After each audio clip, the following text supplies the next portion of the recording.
The conflict between Russia and Ukraine has forced Europe to reevaluate its reliance on Russian gas. That's caused the European Union to focus its attention on Africa as a potential alternative supplier. Africa has abundant oil and gas reserves. However, the European Union is particularly interested in Western African countries such as Nigeria, Angola, and Senegal. They offer largely untapped potential for liquefied natural gas. Of course, we've been here before. European nations casting envious glances at Africa's resources are nothing new.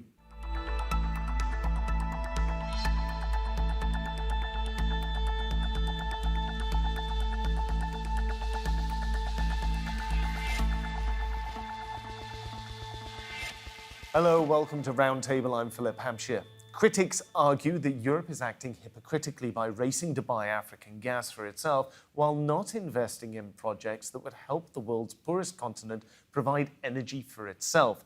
A big part of the EU strategy is to meet its targets for green energy. The aim of the COP26 Global Climate Conference was to agree cuts to greenhouse gas emissions, mostly from coal, oil and gas. But some question how European leaders can demand African countries move to clean energy while being first in line to buy up highly pollutant gas supplies. Europe is both failing to meet its own climate goals and offering little encouragement for African nations wanting to meet theirs. Indeed, even their own desire for investment hasn't prevented some African nations calling out Western double standards over a resource grab that has uncomfortable historical parallels. Joining me to discuss this further today are three people from around the world. In Cape Town, we've got Carlos Lopez. He's the former head of the UN Economic Commission for Africa. In London, we've got Akshay Rathi, who's senior reporter at Bloomberg, focusing on climate.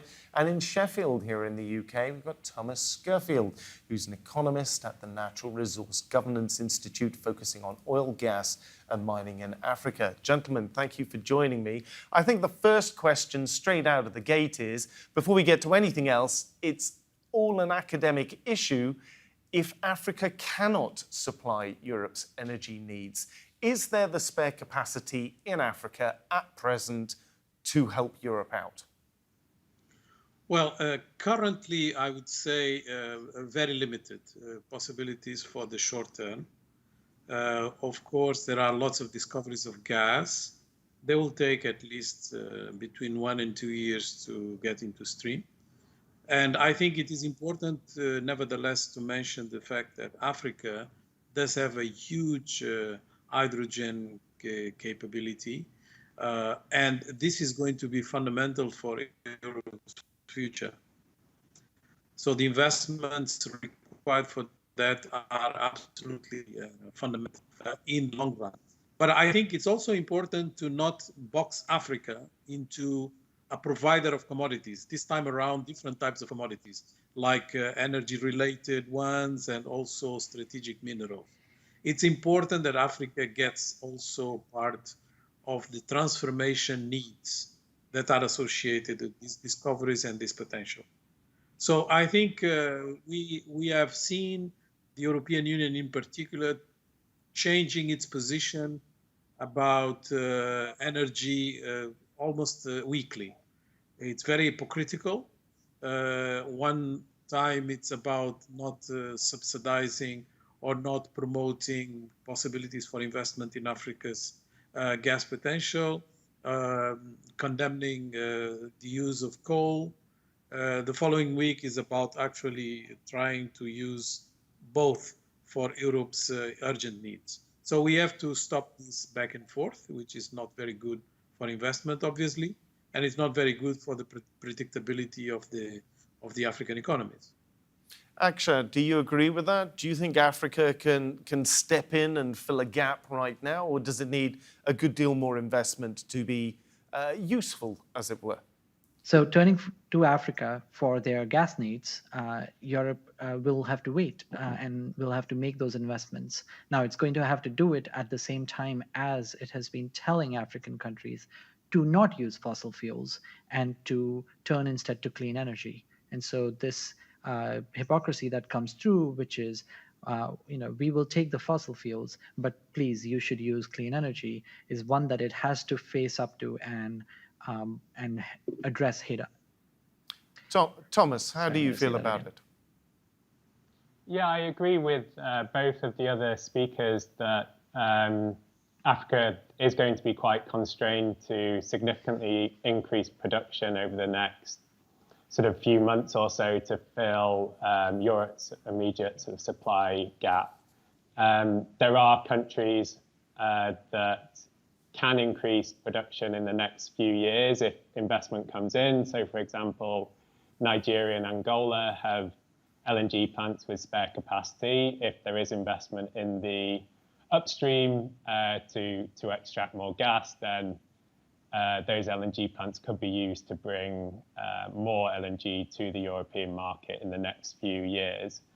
But then there are other countries where production is a lot further off, like a country like Tanzania has had an LNG project planned for over a decade, hasn't yet reached an investment decision, is unlikely to before 2025, and that means production won't start until 2030.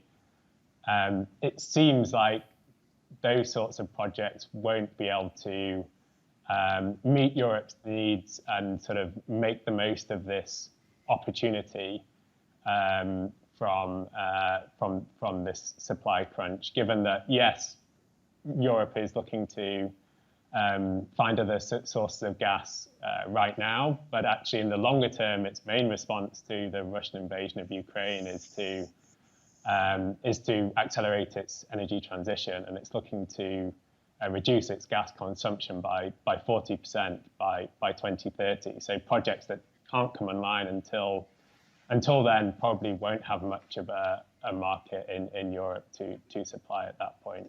And the real risk there for countries like Tanzania is that they, because of all this hype around Europe's dash for gas, that they plow their own public money into these projects to try and help these projects get over the line more quickly, and to try and benefit from them themselves. But by the time these projects get to market, they're not generating the return that maybe the government's expected, and they've lost money that could have gone to other more productive uses. Now, Akshad, you mentioned a little bit earlier on the potential for hypocrisy here in the European Union's position. We have a graph of the level of sort of carbon emissions that come out of various different regions around the world. And if you put the European Union on there or the United States on there and you compare it with sub-Saharan Africa or even a relatively large economy in Africa like Nigeria on its own, they're barely visible next to the major trading blocs that they're supplying energy to. So is that not a further element of an issue here? You're saying to them, cut back on your amount of greenhouse gas emissions, and they haven't actually got that much relative to other places. You're absolutely right. That chart is stark. Those numbers are something that Europe cannot hide from. There's a little bit of a communication problem that Europe has to face up to. It has to recognize that and accept that it has built its economy on the back of fossil fuels. Its infrastructure, most of its energy infrastructure is powered by fossil fuels. As a northern region, it has requirements for gas for heating. And those are things that it's going to keep consuming for some time, even as it has to transition away.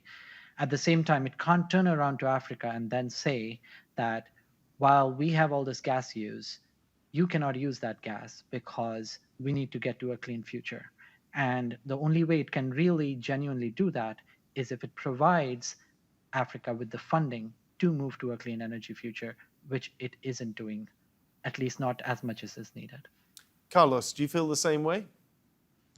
Yes, in fact, we can say, based on that statement, that Africans do have carbon credit because they have been supplying the commodities and the energy needs that allowed others to develop, while at the same time they became marginalized and their economies have suffered as a consequence of the way the energy markets work.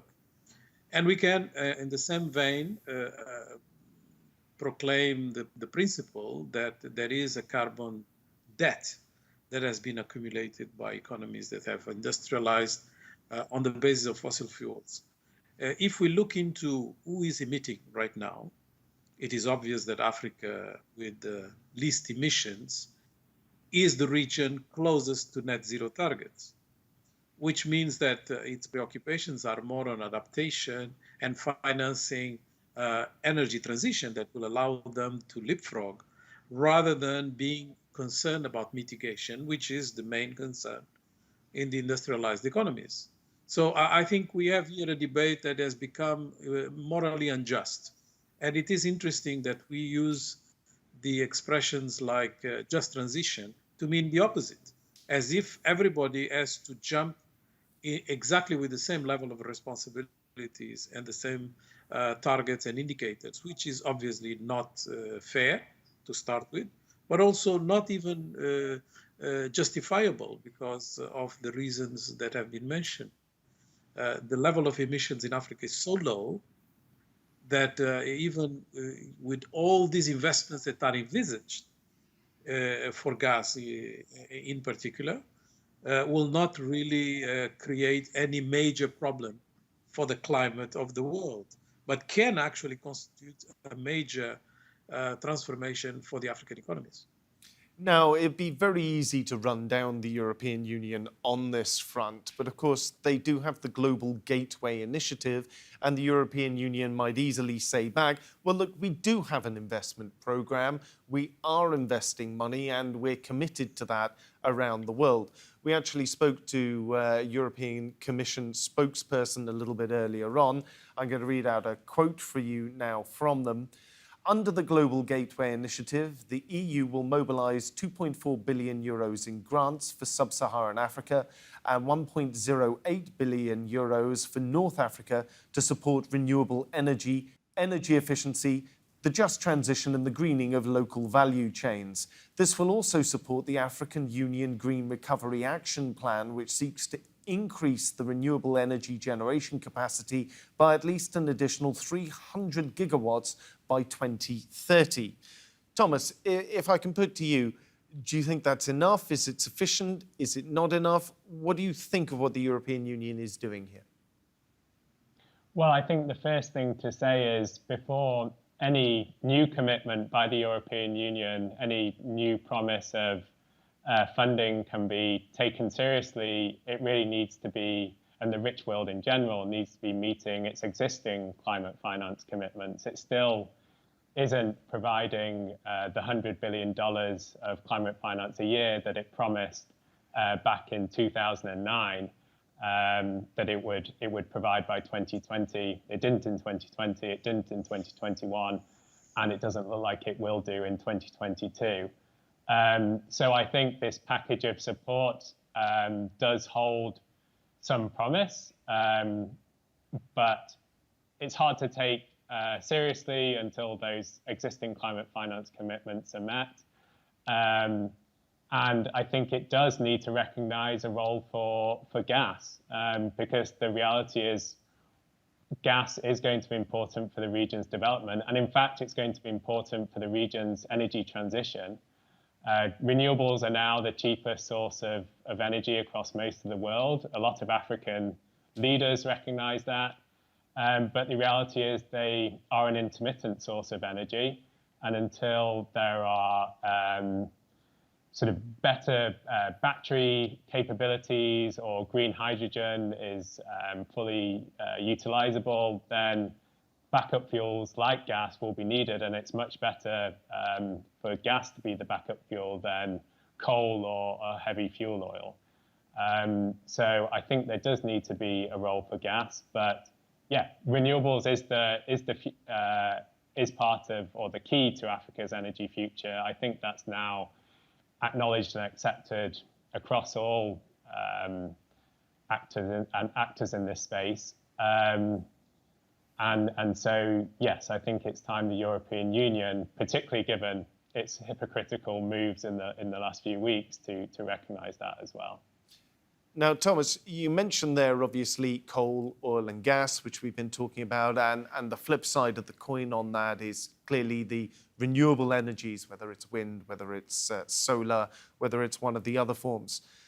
There is always the question of nuclear power, which is an uncomfortable one in a lot of conversations. But how do you feel about that in this situation? Africa has a great deal to offer on that front as well.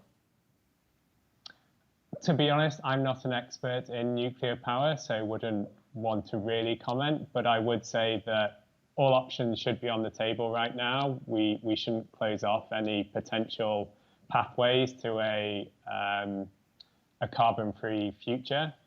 But yeah, I think the technologies of solar and wind in particular are proven, they're getting cheaper, and therefore that's probably where Africa's future lies. Well, Carlos, I know you also have things to say about the Global Gateway Initiative. What are your feelings on that? Well, if you look into the budget of the European Union for the same period as the Global Gateway, only $33 billion are in the budget for Africa, and 150 billion have been announced. I don't know from where, because it's not in the budget. That's one. Second, it was announced a few days before a European African summit where this was not tabled. And then third, until now, we have not been able to trace where the remaining funds are going to come from. In fact, the economists call this as a gimmick and even use the word bullshitting, referring to the Global Gateway. So it is really one more demonstration that the climate finance discussion is much more complex than normally it is presented. We have an accumulated deficit of promises that is attaining close to $1 trillion from industrialized countries towards developing countries in terms of climate.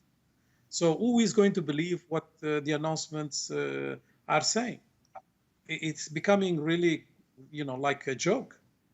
There are also security issues here, aren't there? I mean, if one of the reasons that you're looking to North Africa is because you have security concerns relating to Ukraine and Russia, Northern Africa has had stability issues over much of the last decade. So what are the security concerns here as far as you're concerned?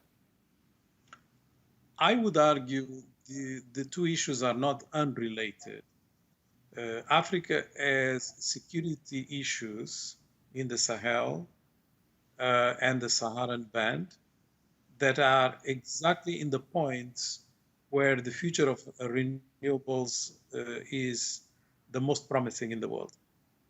And just looking into the proxy wars that are taking place in the continent, where a lot of the arms are coming from different players, from the Middle East, from Russia, from the West, it's really very difficult not to link the two. And I think in North Africa in particular, there are two big projects that are competing with one another for gas transportation. One led by Morocco and another by Algeria. And both of them starting in Nigeria. And of course, everybody knows that between Morocco and Algeria, there is no love lost. So I think we have to take into account the geopolitical dimensions from an African perspective, even before we add the dimensions that are brought by the war in Ukraine. Well, that's a very good point there, Akshad. It's very easy for us to talk about North Africa as though it's a monolithic bloc, but there is a massive difference between Libya, Morocco, going down to Nigeria. Are any of the countries in this region more poised to benefit than others? Who is it that ends up supplying Europe in the end? In the short term, the country that's going to benefit most from this demand that Europe has created for itself by cutting off Russian gas or not getting enough of Russian gas is going to be Algeria, because it has gas available, and it has pipelines going into Spain via Morocco. And so that immediate gain is going to be Algeria's. But in the longer term, it's going to be different players that will have to step up. It might be Morocco, Egypt might have to play a role. If we flip it around, though, these are countries with very different security concerns, but also development criteria. Egypt has signed up to the COP meeting, which is going to happen later this year, and it is preparing, as we understand, a number of deals, both around energy and climate, in which it would support both its own needs in Egypt, but also needs across Africa. And so we'll have to also flip it around and say, this is not just about Europe wanting the gas, but what can Africa and different African countries get out of being able to help Europe at this moment. Thomas, I know that you have views on the security concerns as well facing this region. Yes, I mean, as much to say that there are security concerns on both of the sort of the major pipeline proposals, both looking to transport gas from Nigeria up to Algeria and Morocco and over to Europe. But I think the kind of the key point for me in relation to those pipelines is that these are huge investments. Obviously, they're spanning thousands of kilometers, requiring billions of dollars of investment, requiring years of planning and construction. And just to go back to my earlier point about Europe's demand outlook, it's very difficult to see that by the time, if these pipelines do go ahead, by the time they're constructed and ready to supply gas, that they're going to have a large enough market in Europe to really generate the necessary returns for anyone investing in those pipelines. So again, there's a worry that governments involved in those, governments from the countries involved in those pipelines will, because of the likely sort of private investor reluctance to get involved or at least cover all the costs, they would stump up a significant amount of the money required, and then those pipelines wouldn't actually generate the expected returns. So there's a real risk of those pipelines being talked up now because of this hype around European demand, but actually then becoming stranded assets and a real dead weight on the public finances of the countries involved. That's a very good point, Thomas. Carlos, if I can put that to you as well, how do you feel about that? There is an energy crisis now, but of course it might take 10 or 15 years to put some of these infrastructure pieces in place. Is this, if you like, setting Africa up to fail a couple of decades from now? Well, you can see stranded assets from two perspectives. There is, of course, the physical infrastructure that can be stranded, but you can also have stranded assets in the financing arrangements point of view. And what is worrisome for the Africans is the possibility that they will enter into debt that is unpayable because the returns will not be there, and we are going to move to renewables as fast as we can.